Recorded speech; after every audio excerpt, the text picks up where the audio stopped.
হা হা হা, আমি এসে গেছি। কে আপনি? আমি আজরাইল। তা আপনি আজরাইল তখন আমি কি করব? আমি তোমার জান কবজ করতে এসেছি।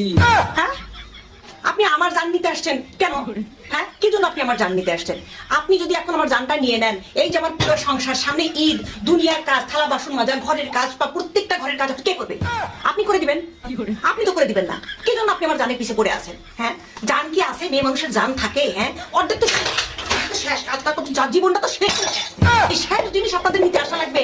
হ্যাঁ, যে সকল মানুষগুলো কাজ করে না, কাম করে না, ঈদের দিনও তাদের ঘুম আসে, একেবারে জীবনের অসুস্থতা নিয়ে ভরে আছে, জীবন শেষ, অমুক ধোকা দিছে, তমুক ধোকা দিছে, যান না তাদের কাছে, তাদের জানটা নিয়ে দুনিয়া থেকে তাদের উদ্ধার করে। হ্যাঁ, আর আমরা যারা কাজ করে খেটে খাই, আমাদের ছাড়া সংসার অচল, তাদেরকে একটু ব্যস্ত দেন। জান তো জনাব আজরাইল সাহেব, আপনি যান যান। এখন আমার জান দেওয়ার মতো এই সস্তা কাজের মতো টাইম এখন আমার কাছে নাই, অনেক কাজ করতে হবে।